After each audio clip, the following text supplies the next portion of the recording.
अभी हम बैठक कैसे बैठना, उसका बैठने का तरीका के बारे में हम पिछला वीडियो में बात किए हैं। अभी हम बात करेंगे ये बैठक में एजेंडा क्या होता है, वो एजेंडा को कैसे चर्चा में लाना है, चर्चा करना है, बात करेंगे। ठीक है, एजेंडा कैसा तैयार होता है। एजेंडा हर एक बैठक में अध्यक्ष सभी एग्जीक्यूटिव कमेटी यानी कि कार्यकारिणी समिति की सदस्यों को पूछते हुए एजेंडा बिंदु निकालना चाहिए उन्हीं लोगों का। एजेंडा एक तरफ से थोपना नहीं है लोगों के ऊपर, ठीक है, क्योंकि अपना अपना सोच विचार से, अपना अपना समस्या बात करने के लिए, अपना अपना बात रखने की सोच में प्रतिनिधि लोग आते हैं, इसीलिए उनको मौका दे देंगे। अध्यक्ष जी क्या करना है, उन लोगों से निकलवाना चाहिए ये एजेंडा बिंदु। वो एजेंडा बिंदु जैसा जैसा उन लोगों से आते रहते हैं तब क्या करना चाहिए, एक बोर्ड रखना चाहिए कि ये एग्जीक्यूटिव कमेटी बैठक पदाधिकारी के पीछे एक वाइट बोर्ड आप खरीदिएगा। आपका ग्राम संगठन को जो स्टार्टअप फंड मिल गया होगा 75,000 रुपया, तो उसमें से आप एक वाइट बोर्ड खरीदना चाहिए। वो वाइट बोर्ड जैसा हमने यहाँ पे रख के आपको समझा रहे, वैसा आपकी पदाधिकारी के पीछे ये वाइट बोर्ड बढ़िया सबको दिखने जैसा रख के जो एजेंडा बिंदु अध्यक्ष जी पूछते समय कोई ना कोई कार्यकारिणी समिति का दीदी को हाथ में कलम देके वो दीदी के दौरान लिखवाना चाहिए, बढ़िया रहेगा, अच्छा रहेगा, क्योंकि उन लोगों में एक ओनरशिप, अपना भी कुछ भूमिका है हमारा ग्राम संगठन में करके, क्योंकि हर बार कार्यकर्ता को ही हर काम देना अच्छा नहीं है। आप मालिक है, यानी कि कार्यकारिणी समिति ही पूरा ओनर्स है, इसलिए वो लोग करना चाहिए। हमारा कार्यकारिणी समिति में बहुत सारे पढ़े लिखे दीदी होंगे, ठीक है, एक बारी बारी में उनको बोर्ड के ऊपर लिखने का मौका दिए तो उन लोगों में भी बहुत अच्छा फीलिंग आ जाता है, इसलिए आप वो करिएगा। ठीक है, एक बोर्ड लगाना, लोगों से पूछते पूछते एजेंडा बिंदु तैयार करना चाहिए। हाँ, एजेंडा बिंदु तैयार करने के बाद मैं आपको एक बेस्ट प्रैक्टिस बताना चाहता हूँ। एजेंडा बिंदु ऐसा लिखते हैं, ठीक है, वो एजेंडा बिंदु को एक क्रमानुसार, मतलब लोग बोलते होंगे आगे पीछे, उसको एक सिस्टमैटिकल तरीका से एक के बाद एक तरीका से उसको बोर्ड के ऊपर लिखवाना चाहिए। वो काम पदाधिकारी लोग फैसिलिटेट करते हुए कोई ना कोई दीदी के दौरान लिखवाइए। अगर कोई पढ़े लिखे नहीं है, इसी में है, तो तब कार्यकर्ता के ऊपर आप निर्भर होना पड़ता है। ठीक है, तो ऐसा एजेंडा तैयार होने के बाद क्या करना है, हर बिंदु को कुछ समय निर्धारण करना चाहिए। उदाहरण के लिए देखेंगे यहाँ पे एजेंडा बिंदु में क्या क्या आया है।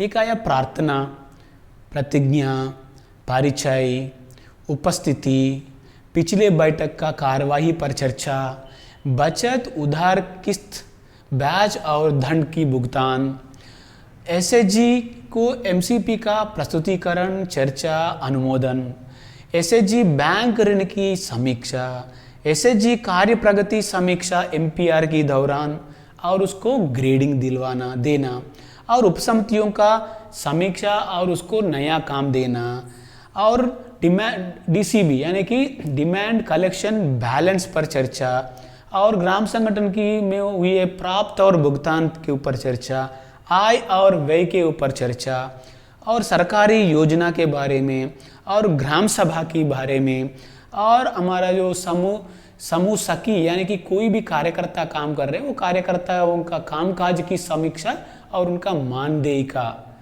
बारे में चर्चा। ठीक है, और सामाजिक विषय के ऊपर और सदस्यों की जो हक और अधिकार के बारे में चर्चा, और जो अंत में सीएलएफ का समाचार, जो क्लस्टर लेवल फेडरेशन का समाचार क्या है उसके ऊपर चर्चा, और इसके बाद अन्य विषय जो अध्यक्ष जी की अनुमति से अन्य विषय के ऊपर भी चर्चा। ये है मोटा मोटा एक ग्राम संगठन की एजेंडा में आने वाले बिंदु।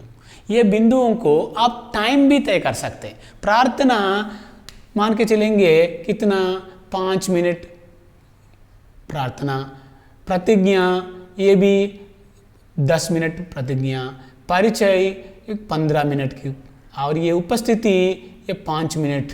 ठीक है, और पिछला बैठक की कार्यवाही के ऊपर चर्चा ये 15 मिनट, ऐसा करके आप उसको एक समय निर्धारित तय करिएगा। तब आपको पता चलेगा ये बैठक पहले आपको कितने कब से कब तक आप ये संगठन का बैठक चलाना आपको पता है, आपका नियम में आप लिखे होंगे 3 घंटा चलाएंगे 10 बजे से 1 बजे। तो फिर एजेंडा इतना आया तो पहले क्या करना है, एजेंडा बिंदुओं को समय तय करना चाहिए। नहीं तो क्या होगा, जो 1-2 विषय के ऊपर विस्तार से चर्चा होगा, 1 घंटा एक ही विषय के ऊपर चर्चा होगा, जो लास्ट में 3-4 जो बहुत बढ़िया मुद्दा है, जो राइट्स एंड एंटाइटलमेंट्स का हो, नहीं तो रीपेमेंट का हो, नहीं तो बैंक लिंकेज का हो, लिखे हैं लोग चर्चा करने के लिए, लेकिन क्या हुआ 1-2 पॉइंट के ऊपर पूरा हमारा समय खत्म हो गया। अब 1 बज रहा है तो लोगों को भूख लगेगा, नहीं तो वो लोग पहले से तय करके आए हैं हम 1 बजे के बाद जाने वाले हैं, तो बच्चे स्कूल से आने वाले हैं, इसलिए वो भाग के चले जाएगा। फिर ये लोग कब मिलेगा, 1 महीने के बाद मिलेगा। फिर इसके ऊपर चर्चा कौन करना है, समझ गया, ये कितना खतरनाक बन सकता है। ठीक है, इसीलिए समय को निर्धारण करना। हाँ, तब अगर ऐसा 5 मिनट 10 मिनट, अगर वो विषय के हिसाब से अगर आप समय निर्धारण करें तो उससे आपको पता चलेगा कोई इतना जरूरी विषय है नहीं, तो उसको थोड़ा सा कम समय में हम निपटा देंगे। जो चीज़ के बारे में ज़्यादा जरूरी, हाँ रीपेमेंट को लेके हम आधा घंटा बात करना है, क्योंकि 3-4 समूह हमारा रीपेमेंट सही से नहीं हो रहा है, इसलिए उसके ऊपर चर्चा करना है। एसएचजी का ग्रेडिंग आधा घंटा 45 मिनट्स हम बात करना है। इसलिए आपको पहले से एजेंडा बिंदु लिखवाने के बाद जो आपके पास जितने भी समय है वो समय को आप ऐसा बांटना, तब पता चलेगा।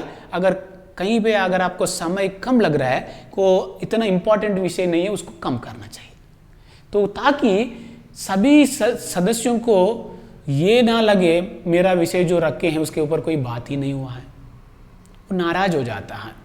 वो विषय शायद आपके लिए इम्पॉर्टेंट नहीं है, लेकिन वो दीदी के लिए तो बहुत इम्पॉर्टेंट है। ठीक है, इसीलिए वो इतना पार्टिसिपेट नहीं होता है, भागीदारी में घटाई होता है। इसीलिए हर एक विषय को इम्पॉर्टेंट देना है, उसको एक समय ऐसा निर्धारण करें तो सबका बात के ऊपर थोड़ा समय कम हो, ये ज़्यादा हो, लेकिन चर्चा जरूर होता है और सभी का दृष्टिकोण में वो विषय आता है। ठीक है, ये ऐसा समय को आप निर्धारण करिएगा। करने के बाद अभी बैठक शुरू होता है। कैसा शुरू होता है बैठक, एजेंडा क्या है, प्रार्थना बहुत सारे जगह आपको पता है, इतनी शक्ति हमें देना दाता करके गाना बहुत सारा जगह जो हमारा हिंदी राज्यों में हम सुन रहा है। नहीं तो प्रकाशमय जीवन में ऐसा हम भी सुन रहे हैं। कोई भी गाना हो सकता है, लेकिन वो गाना कोई धर्म का नहीं होना चाहिए। किसी को वो गाने से, जो भी गाना वो गाने से किसी को दर्द ना लगे। ठीक है, वो ऐसी गाना को चुनाव कर लो, गाना कोई भी हो सकता है। ठीक है, हाँ, वो गाना प्रार्थना भी कैसा करना चाहिए, एक एक दीदी सब लोग हाथ, बाजू वाले दीदी का हाथ में हाथ पकड़ के, ठीक है, इसी से हम बहुत सारे फायदा है। ये हाथ में हाथ सब दीदी पकड़ने से उन लोगों में जो भी जातिगत जो विचारधारा है जो वो चला जाता है। जो कई एरिया में जो अनटचेबिलिटी का बात होता है, कोई ऊंच नीच का बात होता है, वो सब आप उसका जाति है, ये इसका जाति है, वो पूरा खत्म होता है। ठीक है, अगर किसी का मन में वो है तो वो चले जा सकते हैं। हमारा समूह में वैसा कोई नहीं रहना चाहिए। इसीलिए एक समानता वाला भावना, यहाँ पे अमीर गरीब मध्यम ऐसा कुछ नहीं है। यहाँ पे उस जाति का इस जाति का, इस धर्म का उस धर्म का, बड़े ऐसा कुछ नहीं होना चाहिए। इसीलिए सब लोग हाथ में हाथ पकड़ के यूनिटी को, एकता को दर्शा सकते हैं। दूसरा, सब मिलके गाने से उन लोगों में एक जोश पैदा होगा। तीसरा, उनका दिमाग में जो भी विषय है वो हट जाएगा। एक अच्छी तरीका की जो बढ़िया स्थिति दिमाग में उन लोगों को आ जाएगा। इसलिए प्रार्थना। प्रतिज्ञा, बहुत सारा राज्यों में ये प्रतिज्ञा हो रहा है, खास करके स्वास्थ्य को लेके प्रतिज्ञा कर रहा है। अपना बच्चों को हम माँ का दूध पिलाएंगे और उन लोगों को अच्छा खाना खिलाएंगे और साफ़ सुथरा रखेंगे, गर्भवती महिला को ठीक ठाक से देखभाल करवाएंगे। ऐसा बहुत सारे विषय को मिलाते हुए एक प्रार्थना, बढ़िया प्रतिज्ञा बहुत सारे राज्यों में बनाया गया है। बहुत सारा दीदी लोग कर रहे हैं, आप भी वो प्रतिज्ञा सभी से करवाना चाहिए। और जेंडर की प्रतिज्ञा, तो ये लड़का लड़की की जो भेदभाव को ख़त्म करने के लिए जो जेंडर प्रतिज्ञा भी बहुत सारे जगह ग्राम संगठन में और एसएचजी में कर रहे हैं, वो प्रतिज्ञा। और भी कुछ प्रतिज्ञा अगर आपके वहाँ पे करना चाहते हैं तो कर सकते हैं ये प्रतिज्ञा।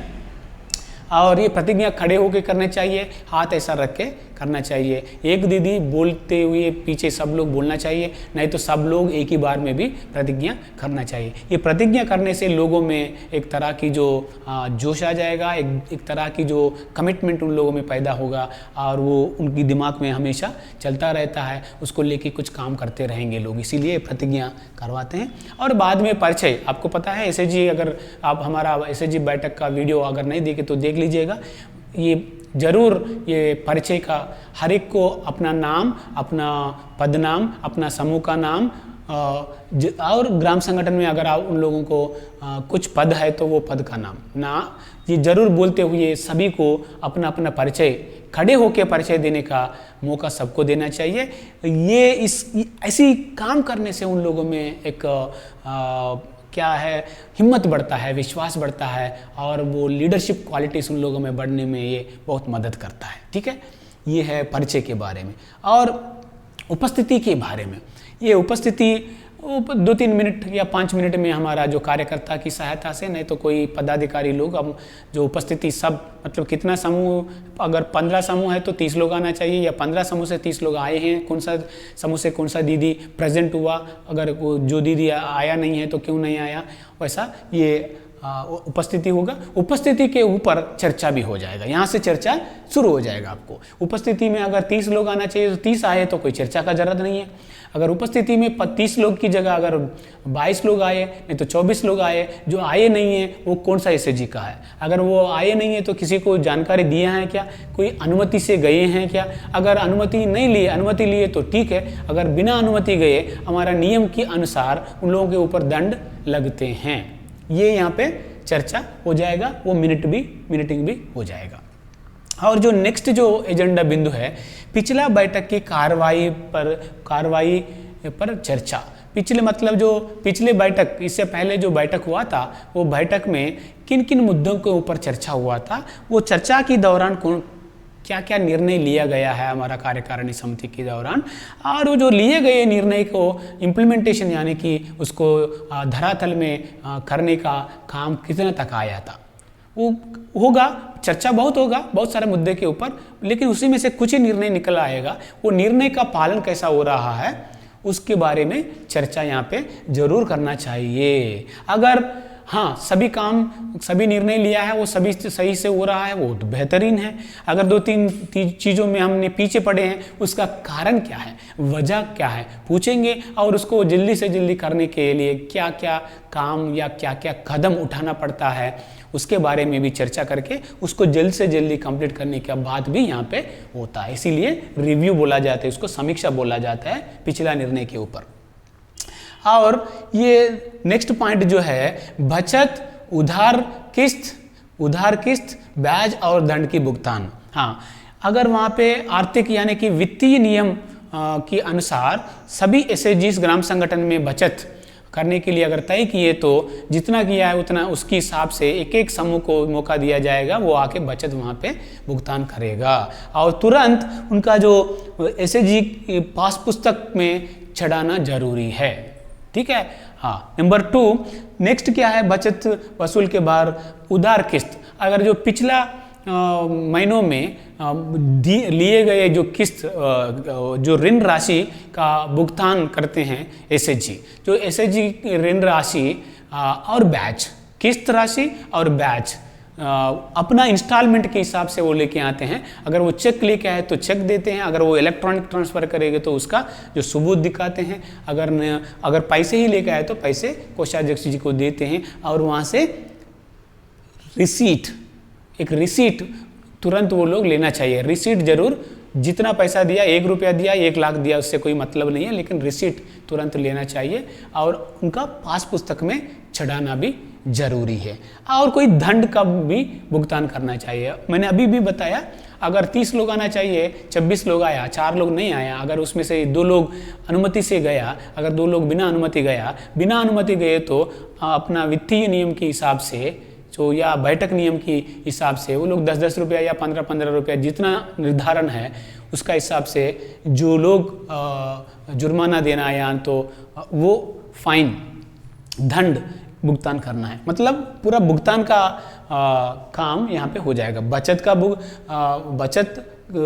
का भुगतान और उधार किस्त और ब्याज का भुगतान और दंड का भुगतान और कोई अन्य भुगतान और कोई भुगतान अलग अलग तरीके की भी हो सकता है। वहाँ की जितना सर्विसेज ग्राम संगठन दे रहा है उसका हिसाब से अगर जो भी भुगतान है इस वाला बिंदु में भुगतान सब लोग सबकी सामने एक एक एसएचजी बारी बारी में ये भुगतान करना चाहिए। भुगतान की जो विवरण सबको दर्शाना चाहिए, ठीक है, और उसका प्रॉपर रिसीट लेना चाहिए और उसका जो पास पुस्तक में चढ़ाना भी चाहिए। ये जरूर करना चाहिए।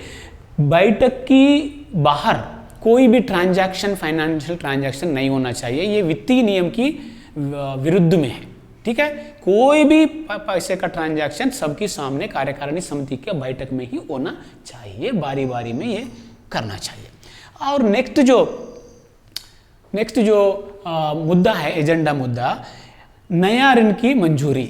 नया ऋण वीवो की माध्यम से कैसा होता है? वित्तीय नियम के हिसाब से जो भी एसएचजी ऋण लेना चाहते हैं वो अपना माइक्रो प्लान यानी कि माइक्रो क्रेडिट प्लान, सूक्ष्म ऋण योजना बना के लेके आते हैं और वो लेके आने के बाद उनको इस मुद्दे पे मौका दिया जाता है कार्यकारिणी समिति के दौरान। वो एसएचजी का जो 2 प्रतिनिधि लोग खड़े होके वो अपना माइक्रो प्लान चार्ट के ऊपर उतार के लेके आए हैं, वो पूरा पढ़ के सुनाते हैं और उसका पूरा टोटल प्रोफाइल हो या 3 कदम का एमसीपी या 7 कदम का एमसीपी, जो भी एमसीपी एमआईपी बनाया वो एमसीपी सबके सामने प्रेजेंटेशन करते हैं इस एजेंडा मुद्दे पे।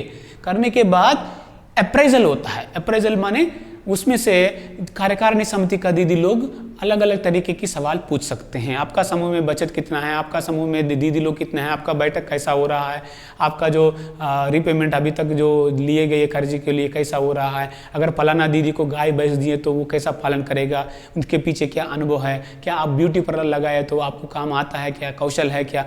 ऐसा कौशल को लेके, अनुभव को लेके, जो पूंजी को लेके या अलग अलग तरीके की जो विषय के बारे में सभी दीदी लोग, कार्यकारिणी समिति की दीदी और पदाधिकारी दीदी अलग अलग तरीके की सवाल पूछ सकते हैं। ऐसा अप्रेजल करते हैं। हाँ, भले उन लोगों को थोड़ा सुझाव भी देते हैं, अगर दीदी देख लीजिएगा ये ऐसा करने से नहीं होगा, शायद ऐसा कर सकते हैं, ये इतना रकम रखने का जरूरत नहीं, इतना रकम में हो सकता है। क्योंकि ग्राम संगठन की इसी बैठक में मतलब 20-30 लोग रहते हैं, वो अलग अलग एसएचजी का है, अलग अलग अनुभव की लोग रहता है। वो अपना अनुभव के हिसाब से अप्रेजल करके, मूल्यांकन करके जो प्रेजेंटेशन किए गए एसएचजी को अपना इनपुट भी देते हैं, अपना सुझाव भी देते हैं। अगर वो ठीक है तो सब लोग ईसी वाले क्या करते हैं, उसको अनुमोदन देते हैं। जब ईसी का अनुमोदन होता है वो तुरंत बाद क्या करना है, ग्राम संगठन के अध्यक्ष या कोषाध्यक्ष को बताते हैं, कोषाध्यक्ष चेक वहाँ पे लिखवाते हैं संगठन एसएचजी का नाम से, तुरंत उसी बैठक में वो चेक देना चाहिए। नहीं तो इलेक्ट्रॉनिक ट्रांसफर करने के लिए वहाँ पे राय लेना चाहिए, वो पढ़ के सबको बताना चाहिए। आपने 1,20,000 पूछा, सभी का अनुमति से 80,000 रुपया आपको देना के लिए सब लोग अनुमोदन दिया, इसलिए ये 80,000 रुपया आपको फलाना दिन तक आपका बैंक खाता में इलेक्ट्रॉनिक ट्रांसफ़र करेंगे, उसका पूरा दस्तावेज आप यहाँ पे कंप्लीट करिएगा बोल के अध्यक्ष जी वहाँ पे बता सकते। अगर नहीं है तो चेक वहाँ पे लिख के साइन करके उधर ही देना चाहिए। मैंने बताया आपको एवरी फाइनेंशियल ट्रांजैक्शन सबके सामने होना चाहिए। ये है नया ऋण की मंजूरी, ठीक है। वहाँ पे अगर 2-3 एसएचजी पूछे हैं, अगर सभी एसएचजी का पैसा जितना पैसा चाहिए उतना पैसा नहीं है तो आपको पता है ग्राम संगठन एक निर्णय लेगा, वो पैसा फिर ज़्यादा पैसा अगर नहीं है तो वो संकुल स्तरीय संगठन में पैसा पूछने का एक निर्णय लेगा। वो निर्णय के हिसाब से जो ग्राम संगठन के अध्यक्ष, सचिव, कोषाध्यक्ष जी जो संकुल स्तरीय संगठन में को खबर देते हैं, वहाँ पे इसी बैठक में ये लोग ये एमसीपी कंसोलिडेट करके, मतलब 4-5 एसएचजी का एमसीपी आते हैं उन लोगों के पास, वो सभी एसएचजी का एमसीपी को कंसोलिडेट करके वो अपना प्लान ग्राम संगठन का एमसीपी बना के वो संकुल स्तरीय संगठन में जाते हैं, उसके लिए भी यहाँ पे प्रस्ताव होना चाहिए। क्या प्रस्ताव होना चाहिए? हमारा ग्राम संगठन में 3 एसएचजी ने हमको एमसीपी के दौरान पैसे पूछे हैं, लेकिन जितना पैसा पूछे उतना पैसा हमारा पास नहीं है, इसीलिए हम संकुल स्तरीय संगठन से पैसा लेना चाहते हैं। इसलिए हमारा जो ग्राम संगठन की पदाधिकारी लोग हमारा हमको मिले गए एसएचजी द्वारा मिले गए एमसीपी को कंसोलिडेट करके प्रस्ताव में लिख के संकुल स्तरीय संगठन में कर्जा मांगने के लिए जाना चाहिए करके प्रस्ताव करना चाहिए। समझ गया? ये है एमसीपी के बारे में।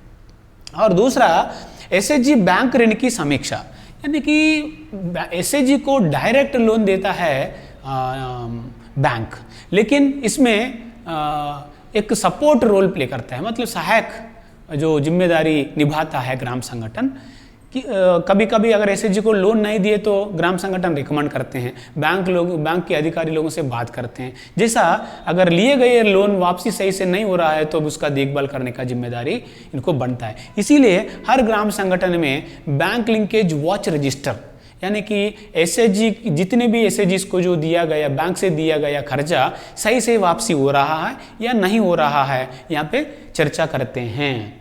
क्यों? अगर जो 2-3 एसएचजी पैसे लिए हैं अगर वो बैठ गए हैं तो बाकी एसएचजी को बैंक लिंकेज मिलना मुश्किल होता है। इसीलिए उसको देखभाल करना, निगरानी में रखना, मॉनिटरिंग करना ग्राम संगठन का फर्ज बनता है। इसीलिए ये क्या करते हैं, सभी जितने भी एसएचजी बैंक लोन लिए हैं उनका विवरण लेते हैं। वो क्या करना है, अपनी द्वारा बैंक में जो वापसी किया गया सबूत लेके आके ग्राम संगठन में सबको दिखाना चाहिए, मेरा समूह वापस किया है, ये देख लीजिएगा पर्ची। ऐसा अगर कोई नहीं किए तो उसका वजह पूछते हैं और उसके लिए क्या क्या निर्णय करना है वो निर्णय करते हैं। और कोई एसएचजी एलिजिबल है, योग्यता है, लेकिन उसको वापसी उसको बैंक से लोन नहीं मिल रहा है, तब उसका विवरण लेके यहाँ बैंक लिंकेज कमेटी रहता है, वो कमेटी वाले को ग्राम संगठन की कार्यकारिणी समिति बताते हैं कि आप जाके बैंक मैनेजर से बात करके इन समूहों को ऋण दिलवाइएगा। मतलब दोनों चीज़ों में, एक तो वसूल के बारे में, दूसरा नया लोन दिलवाने के बारे में ये बैंक लिंकेज के ऊपर समीक्षा ग्राम संगठन की कार्यकारिणी समिति में होता है। नेक्स्ट जो बिंदु है उप समितियों का समीक्षा, यानी कि आपको पता है हमारा जो अगला वीडियो आप देख सकते हैं, उप समिति का गठन और उप समिति के काम करने का काम की तरीका के बारे में हम आपको बताएंगे, लेकिन अभी यहाँ पे एक विषय बात करेंगे। 3-4 उप समितियाँ मिनिमम रहता है। एक है निगरानी कमेटी, दूसरा है एसएचजी बैंक लिंकेज कमेटी, तीसरा है सोशल इश्यूज कमेटी, चौथा है लाइवलीहुड कमेटी। ऐसा जितना भी कमेटी बना सकते हैं, कम से कम 3-4 कमेटी हर ग्राम संगठन में रहता है।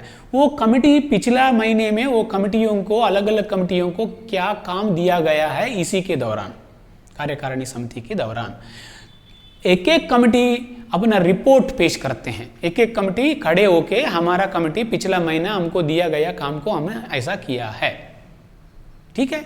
ऐसा करके 3 या 4 कमेटी जो भी है वो कमेटी का कामकाज की समीक्षा करते हैं कार्यकारिणी समिति, और जो अगले नेक्स्ट मंथ के लिए उनको काम भी देते हैं कार्यकारिणी समिति। हाँ, और नेक्स्ट जो है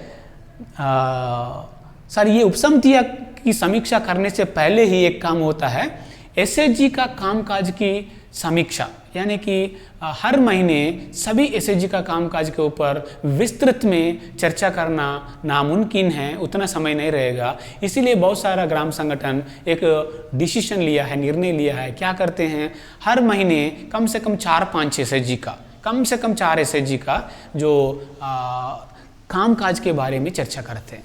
भले सभी एसएचजी का जो एमपीआर लेते हैं, लेकिन उसमें से छान के 4-5 एसएचजी का लोगों को उनका एसएचजी की कामकाज की समीक्षा करते हैं। वो कैसा करना है, वो दीदी लोग आप उनका एसएचजी का कामकाज के बारे में जो लेके आए एमपीआर मासिक प्रतिवेदन पढ़ के सुनाना चाहिए।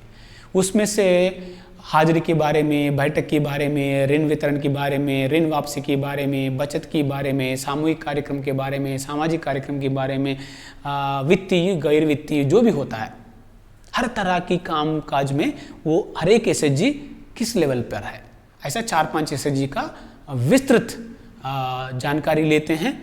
और साथ ही साथ सबके सामने कार्यकारिणी समिति एक एक एसएचजी को ग्रेडिंग भी देते हैं।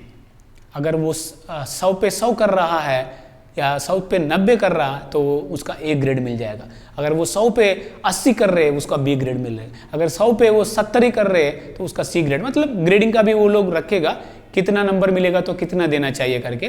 वो नंबर के हिसाब से कम 10 अंश में देखते हैं, हाजिरी देखते हैं, बचत देखते हैं, वसूलत देखते हैं, बैंक लिंक देखते हैं, ट्रेनिंग देखते हैं, बुक कीपिंग देखते हैं, पंचसूत्र देखते हैं। ऐसा उसके हिसाब से मूल्यांकन और ग्रेडिंग भी समूहों को यहाँ पे दिया जाता है। उसके बाद उपसमितियों का बारे में जो मैंने बताया उसका समीक्षा, उसका नया काम देना वाले बिंदु के ऊपर चर्चा होता है। और ये करने के समय पे आप ध्यान में रखिएगा, हर एसएचजी का प्रतिनिधि लोग सबके सामने खड़े होके अपना एमपीआर यानी कि मासिक प्रतिवेदन पकड़ के प्रेजेंटेशन करना चाहिए। ये उन लोगों में आदत करना चाहिए। ऐसा नहीं है बैठा बैठे बात करेंगे, इन लोगों में लीडरशिप क्वालिटीज डेवलप करना है तो ये पद्धति है। और बहुत सारा अलग अलग तरीके के क्वेश्चन अलग अलग लोगों से या कार्यकारिणी समिति के प्रतिनिधि से आते हैं, उसका जवाब भी लोग देते हैं। अलग अलग सुझाव भी इन लोगों को मिलते हैं, मिलने के बाद ही ग्रेडिंग उनको मिलना चाहिए। और हाँ, नेक्स्ट जो बिंदु है डीसीबी पर चर्चा, यानी कि डिमांड कलेक्शन बैलेंस। जो ऋण वितरण हमारा ग्राम संगठन के दौरान जो 3-4 तरह की जो सामाजिक निवेश कोष राशि यानी कि कम्युनिटी इन्वेस्टमेंट फंड हो या वल्नरेबिलिटी रिडक्शन फंड हो या ग्राम संगठन की खुद की फंड यानी कि ओन फंड्स के दौरान ऋण वितरण करते हैं ग्राम संगठन एसएचजीज को, वो उसकी जो वापसी के बारे में डिमांड कलेक्शन बैलेंस का एक रजिस्टर रहता है। मतलब हर महीने जो दिए गए कर्जा के दौरान कितना प्राप्ति होना चाहिए, जो मतलब जो प्रिंसिपल अमाउंट किस्त राशि कितना आना चाहिए, कितना आ गया, ब्याज राशि कितना आना चाहिए, कितना आ गया। ठीक है, तो इसका पूरा अगर जितना आना चाहिए उतना आए तो 100% है, अगर जितना आना चाहिए उसमें से कम आए हैं उसका परसेंटेज कम है। वो कम आए तो कौन सा एसएचजी से पैसा नहीं आया है, अगर नहीं आया तो उसका वजह क्या है। इसीलिए ये एक चेक है, ये वेरिफिकेशन है, हर महीना ये डीसीबी के ऊपर चर्चा होना चाहिए। ये 100% रीपेमेंट कल्चर बढ़ाने में, आदत बढ़ाने में मदद करते हैं। ठीक है, दूसरा प्राप्ति और भुगतान के बारे में जानकारी देना है। ये जरूर करने वाला चीज़ है, वित्तीय नियम में भी है। सभी कार्यकारिणी समिति प्रतिनिधि लोगों को सबके सामने बोर्ड के ऊपर जो हमारा समूह बुक कीपर के दौरान यानी तो कोषाध्यक्ष अगर पढ़े लिखे है तो वो हमारा जो पिछले महीने का जो प्राप्ति क्या है, भुगतान क्या है, पूरा प्राप्ति और भुगतान का विवरण देना चाहिए, कुल्ला कुल्ला देना चाहिए। जो भी सवाल पूछेगा वो सवाल को जवाब देना भी पदाधिकारी को और ये कोषाध्यक्ष या बुक कीपर के ऊपर रहता है। ठीक है, प्राप्ति भुगतान का विवरण देना चाहिए। और इसी बैठक में नहीं, अगर नेक्स्ट बैठक में भी इस मुद्दे के ऊपर कोई भी सवाल उठा सकते हैं। अगर आपके पास सुविधा है, ये प्राप्ति भुगतान और आय व्यय भी बताना चाहिए। हमारा आय कितना है ग्राम संगठन का, व्यय कितना है। एक प्राप्ति भुगतान बताना चाहिए, एक आय और व्यय भी बताना चाहिए। आपको पता है जो हर प्राप्ति होता है वो हमारा सभी प्राप्ति हमारा आय नहीं है, सभी भुगतान हमारा व्यय नहीं है। ठीक है, तो इसीलिए उसमें से प्राप्ति की और आय व्यय के बारे में पूरा जानकारी विवरण देना चाहिए ग्राम संगठन की इसी कार्यकर्ताओं को। वो लोग जाके अपना समूह में बताना चाहिए, इससे पारदर्शिता बनी रहती है। ठीक है, ये जरूरी है। अगर हो सकता है तो ये दोनों स्टेटमेंट्स रिसीट्स एंड पेमेंट्स यानी कि प्राप्ति भुगतान और आय व्यय एक कागज में तैयार करके उसको कॉपीज करके जिराक्स करके हर एक एसएचजी को अगर आप दिए तो आपका ग्राम संगठन बेहतरीन ग्राम संगठन है। और आपका ग्राम संगठन की ऑफिस की जो नोटिस बोर्ड में अगर आप ये दर्शाए तो 1 महीने तक अगर आप वहाँ पे रखे तो आप नंबर 1 ग्राम संगठन है। ट्रांसपेरेंसी यानी कि पारदर्शिता आपका ग्राम संगठन में बेहतरीन माना सकते हैं। ठीक है, ये है। और जो नेक्स्ट बिंदु है सरकारी स्कीम्स के बारे में चर्चा। ये सरकारी स्कीम्स बहुत अलग अलग तरीके की प्रधानमंत्री आवास योजना, जनधन बीमा योजना, जीवन ज्योति बीमा योजना, जननी सुरक्षा योजना, अटल पेंशन योजना, फसल योजना, आप न जाने कितना स्कीम्स है। ये अलग अलग स्कीम्स बहुत रहता है, लेकिन हर बैठक में एक दो स्कीम्स के बारे में विस्तृत चर्चा करना है, जानकारी देना है। अगर कोई योग्य परिवार है तो वो योग्य परिवारों को ये जानकारी जाने जैसा, वो लोग उसको अप्लाई करने जैसा करना चाहिए। नेक्स्ट क्या है, ग्राम सभा। ये बहुत महत्वपूर्ण मुद्दा है। जो 14th फाइनेंस कमीशन की हिसाब से या 15th फाइनेंस कमीशन जो आने वाले हैं उसकी हिसाब से हर एक व्यक्ति की नाम से हमारा ग्राम पंचायत में पैसा आ रहा है। व्यक्तियों में महिला भी रहते हैं, सही है ना। तो वो पैसा ग्राम पंचायत के दौरान हमारा गांव के विकास के लिए खर्च करता है। गांव के विकास के लिए मतलब आप गरीबों का विकास के लिए भी खर्च करते हैं। जब तक आप ग्राम सभा की बैठक में नहीं जाते हैं तो आप वहाँ पे क्या हो रहा है आपको पता नहीं है। वहाँ पे योजना बनती है, अगर जब योजना बनती है तो आप नहीं जाते हैं तो आपका मुद्दा वहाँ पे कौन बात करेगा। इसीलिए जो हमारा जो पंचायती राज मंत्रालय के दौरान और ग्रामीण विकास मंत्रालय की भारत सरकार के दौरान इसके ऊपर जोर दे रहा है। हर ग्राम संगठन में ये जरूर चर्चा करना चाहिए। 100% हमारा एसएचजी का बहन लोग अपना परिवार की लोगों के साथ ये ग्राम सभा की बैठक में जाना है और वहाँ पे क्या क्या मुद्दे के ऊपर चर्चा हुआ उसके बारे में चर्चा करना चाहिए, ठीक है। और कौन सा मुद्दा वहाँ पे उठाएंगे वो भी चर्चा कर सकते हैं, ठीक है। और नेक्स्ट जो है कार्यकर्ता की समीक्षा, यानी कि समोसा की हो, बुक कीपर हो, जो भी एमबी के हो या वीओए हो, जो जिसको आपने रखे हैं, 2 या 3 लोगों को रखे हैं, उनका कामकाज की समीक्षा। वो कामकाज की समीक्षा भी कैसा होना चाहिए, जो भी खड़े हो क्या मुंह से ऐसा नहीं बोलना चाहिए, एक पत्र को पकड़ना चाहिए। जरूर अपना जो काम किया है वो काम एक कागज में लिख के वो अपना प्रतिवेदन तैयार करके बताना चाहिए। फलाना पिछला महीना मैंने ये दिन में ये काम किया, ये दिन में ये काम किया, ये दिन में ये काम किया। जब वो कार्यकर्ता बताते हैं इतना काम किया करके, तब जो हमारा अध्यक्ष सचिव जी या ईसी मेंबर क्या करना है, मैंने फलाना समूह का गठन किया है तो वो समूह दीदी को पूछना चाहिए। मैं फलाना मोहल्ला में जाके प्रशिक्षण दिया है, वो फलाना मोहल्ला का दीदी से पूछना है। मतलब क्रॉस वेरिफिकेशन बोला जाता है। कार्यकर्ता का समीक्षा एक रिपोर्ट के दौरान करना चाहिए। सबकी ईसी सदस्यों की सामने एक एक कार्यकर्ता अपना प्रतिवेदन रिपोर्ट तैयार करके वो बताना चाहिए। जब बताते समय उसका वेरिफिकेशन, तुरंत जांच बोला जाता है ना, जांच ईसी या वो भी करना चाहिए। करने के बाद उनको कोई सुझाव देना है तो दे सकते हैं, उनको अगले महीने का काम भी ये लोग दे सकते हैं, ठीक है। और उनका जो भी मानदेय देना है तो वो मानदेय भी तुरंत उन लोगों को देना चाहिए। वो तुरंत देना चाहिए, उसी महीना वो सबके सामने चेक का रूप में देना चाहिए, नहीं तो बैंक की ट्रांसफर भी करने के लिए यहाँ पे प्रस्ताव लिखना चाहिए। ये कार्यकर्ताओं का समीक्षा। और जो फाइनली क्या है, सामाजिक विषय मुद्दों के ऊपर भी ग्राम संगठन में चर्चा होना चाहिए। बहुत सारे सामाजिक कुरीतियों के बारे में आप जानते हैं, विश्वास रहते हैं और दारू पीते हैं और मतलब डोमेस्टिक वायलेंस, घरेलू हिंसा बहुत होता है।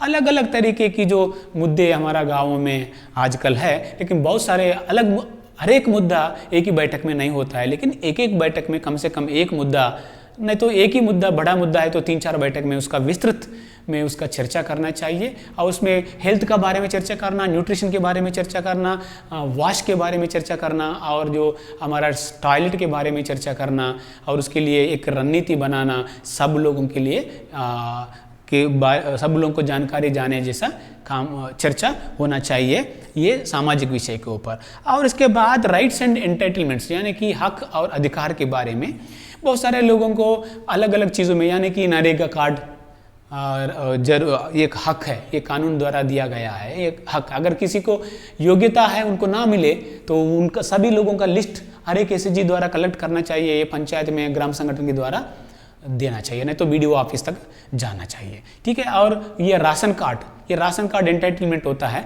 ये राशन कार्ड अगर किसी को नहीं मिले लेकिन उनको योग्यता है तो उन लोगों को राशन कार्ड दिलवाने में, ठीक है। अगर किसी को पेंशन को मिलना चाहिए, अगर उनको नहीं मिले हैं लेकिन उनको योग्यता है, उनका एक लिस्ट बना के, ऐसा बहुत सारे राज्य सरकार और भारत सरकार के द्वारा मिलने वाले हक और सुविधा जो भी होता है उसका योग्य परिवार अगर हमारा अलग अलग समूह में है तो उसका लिस्ट बनवा के वो लिस्ट जहाँ पे देना चाहिए वहाँ पे देना चाहिए और उसके पीछे थोड़ा सा काम करने का भी निर्णय लेना चाहिए। ये है उसके बारे में। और फाइनली लास्ट में जो है समूह में चर्चा करने वाले पिछला जो क्लस्टर संगठन में अगर आपका संकुल एरिया में अगर संकुल संगठन नहीं बने तो अलग बात है, लेकिन बनने वाला है जल्दी।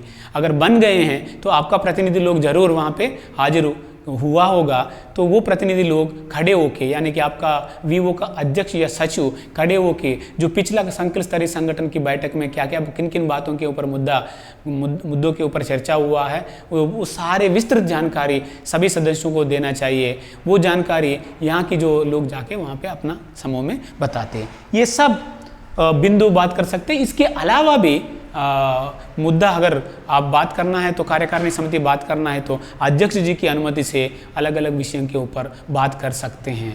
ये एक सिस्टमेटिकली करना चाहिए। अध्यक्ष जी अपनी पास एक छोटा सा बेल रख सकते हैं। अगर आप वो समय सीमा ज़्यादा हो रहा है तो वो बेल मार के थोड़ा सा उन लोगों को जल्दी कंप्लीट करने के लिए, जैसा पार्लियामेंट में हम देखते हैं, जैसा हमारा जो असेंबली में हम देखते हैं, ऐसा ये अध्यक्ष जी एक समय कि हिसाब से सारे विषय के सभी विषय के ऊपर चर्चा होने जैसा देखना चाहिए, वो भी समय सीमा में होने जैसा देखना चाहिए। और इसी बैठक में कोई परियोजना से लोग आए हैं तो उनको मौका देना चाहिए बात करने का, नया विषय बताने का। अगर कोई पंचायत से आए हैं तो वो लोग भी कुछ जानकारी देना है तो वो जानकारी बताने का मौका देना चाहिए। ऐसा पूरा ग्राम संगठन का बैठक होना चाहिए। होने के बाद ये हर एक बिंदु के ऊपर जब चर्चा होता है, आपका जो वीओए या ग्राम संगठन का सहायिका यहाँ पे बैठते हैं, वो सहायिका 100% महिला होना जैसा देख लीजिएगा। नहीं तो हमारा वीडियो देख लीजिएगा वीओए का नियुक्ति और कामकाज के बारे में। अगर ना मिले अलग बात है, अगर 99% आप 99% देख लीजिएगा महिला अगर है तो अच्छा है। ये महिला क्या करना है, तुरंत लिखते रहना चाहिए हर एक बिंदु में जो चर्चा, वो चर्चा में जो लिए गए निर्णय, बिंदु के ऊपर चर्चा में कौन भाग लिया है, क्या सुझाव आया है, और मिनट्स बुक में ये भी रहना चाहिए निर्णय क्या हुआ है। बहुत सारा जगह हमें देखने के लिए ये मिलता है, बस ऐसा ही लिखते हैं।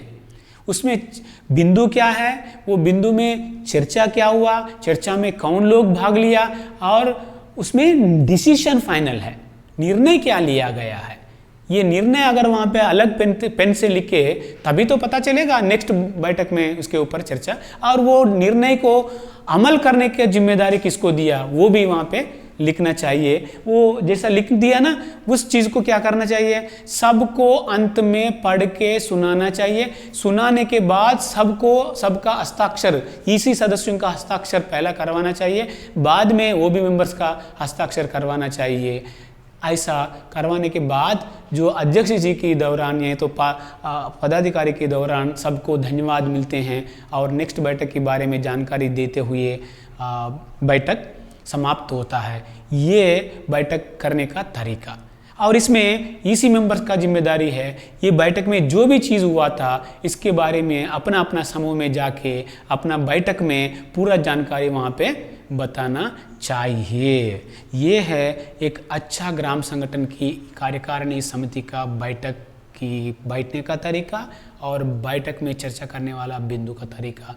और इसमें ध्यान देने वाले बात है, अगर कोई बीच में जाना है तो अनुमति से जाना चाहिए, नहीं तो बीच में कोई नहीं जाना चाहिए। और बैठक में एक पद्धति से बात करना चाहिए। एजेंडा में अगर कोई बात करना है तो अपना हाथ खड़ा करना चाहिए और अध्यक्ष जी के दौरान जब मौका मिलेगा तब बात करना चाहिए, हल्ला नहीं मचाना चाहिए। ठीक है, तो हम भीड़ नहीं है, हम एक समूह है, इसीलिए सिस्टमेटिकली बात रखना चाहिए। अगर कोई बात कर रहा है तो उसको बात को हम काटना नहीं है। अगर जब हम बात करते हैं अध्यक्ष को देखते हुए बात करना है, किसी को देख के बात नहीं करना, क्योंकि किसी का बात हमारा सोच अलग होता है, दूसरी दीदी का सोच अलग होता है, हो सकता है ना, तो सोच अलग हो सकता है, सोच अलग होना गलत नहीं है, ठीक है। लेकिन अब किसी का बात को काटना नहीं है, किसी को दुख पैदा नहीं करना चाहिए हमारा बातों से। हम अपना राय बताने के लिए हकदार है, बता सकते हैं, ठीक है। चर्चा बेहतरीन तरीके से एक अच्छी पद्धति में होना चाहिए, सब लोग भागीदारी होना चाहिए, सबको बात करने का मौका इसमें मिलना चाहिए, मिलना जैसा जो पदाधिकारी लोग देखना चाहिए। ये बैठक की करने का तरीका और बैठक में होने वाले बात की विषय। शायद आप ग्राम संगठन की बैठक के बारे में पूरा जानकारी आपको मिल गया होगा। धन्यवाद।